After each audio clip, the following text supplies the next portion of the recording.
જય માતાજી, જય માં કણી. મારી શું આદત નથી બોલવાની, કારણ કે મને જે મનમાં હોય ને કે મારે કરવું છે એટલું જ બોલતા આવડે, એટલે તકલીફ છે મને. આમાં શું છે કે જયારે યુદ્ધનું ડંકો વાગે ને ત્યારે પછી રાહ ના જોવાની હોય, નીકળી પડવાનું હોય. પછી બોલાની રાહ જોઈ બોલાવાનો આવે, મને સપોર્ટ કરે પછી હું નીકળું. એટલે જયારે મને ખબર પડી એટલે હું માતાજીના મંદિરે માતાના મઠ ગયો, માતાજીના આશીર્વાદ લીધા અને માને કીધું દરબારોની લાજ ને મારા સમાજની લાજ રાખજો માતાજી, અને મને આશીર્વાદ આપજો. એમ કહીને હું ત્યાંથી નીકળ્યો ગાડી લઈને, અને 5 જણા જ અમે નીકળ્યા. અને પછી હું જેવો માતાના મઠથી 10 જણા નીકળ્યા અને આગળ ગાડીઓ ભેગી થતી આવી. માળિયાથી આયા, હળવદથી આયા, મોરબીથી આયા, અને એમ કરતા કરતા બધા ભેગા થયા. રાજકોટ આયા, રાજકોટ પીટી જાડેજા આયા, પદ્મિની બા આયા. પણ 90 સંસ્થા હતી. તો હું એમ કઉ છું કે બધાએ આવું કંઈ પણ હોય ત્યારે પણ જરા પણ સમાજની વિરુદ્ધનું કંઈ પણ ખબર પડે એટલે કોઈની રાહ જોયા વગર નીકળી જવું જોઈએ ગાડી લઈ, તો આનું રિઝલ્ટ આવે. પણ આપણે રાહ જોઈએ કે ફલાણા નેતા બોલશે, ફલાણા આગેવાન બોલશે, પછી આપણે નીકળીએ. બધા રાજપૂત સમાજના જેટલા ભાઈઓ છે ને બધા નેતા જ છે અને બધા આગેવાન જ છે. પણ મને સમાજની દાદ છે એટલે હું નીકળી પડું છું. હું કોઈની રાહ નથી જોતો, પરિણામની પણ રાહ નથી જોતો. એટલે બીજું કે હમણાં રાજકોટથી મારે વાત થઈ, પતિનિભા જોડે વાત થઈ, ભાઈ ભીખુભા ને આપણે જે અહીંયા આવ્યા છે રાજકોટથી, એ બધાએ આજે 2 કલાક મહેનત કરી છે સમાજ માટે ત્યાં, અને કેસ થયા હતા. એટલે હું સરકારને કહેવા માંગુ છું કે તમે જે આવી કાયદેસર જે થતું હોય કરો.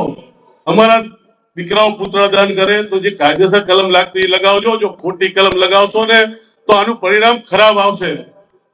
અને જે કલમ લગાવ્યો ને પેલા મારા ઉપર લગાવજો ને.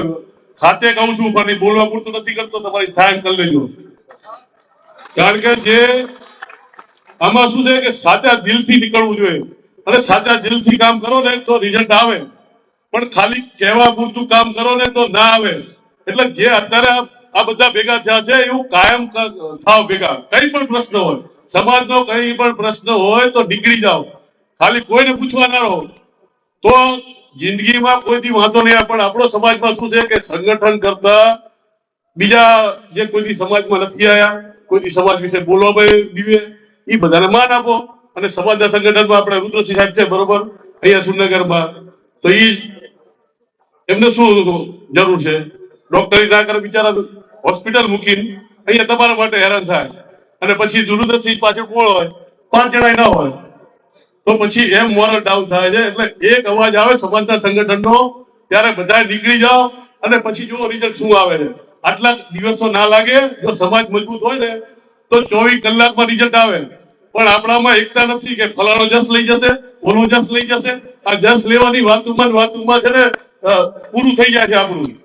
એટલે મહેરબાની કરીને કોઈને મારે જસ જરાય નથી લેવો, કોઈને જસ નથી લેવો. ખાલી સમાજનું હિત વિચારો અને સમાજનું પૂરું કરો.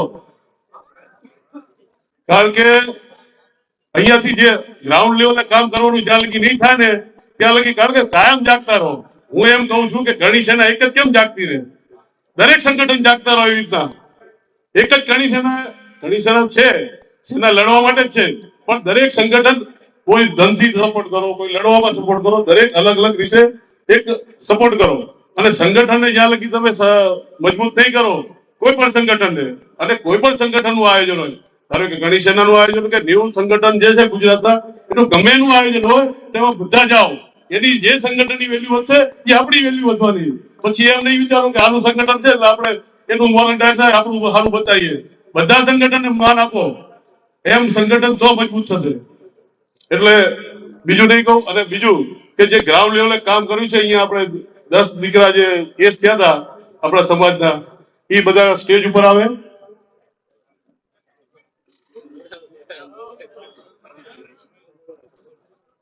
કે જ્યાં ગ્રાઉન્ડ લેવલ કામ કરે ને એને માન પહેલા આપવાનું.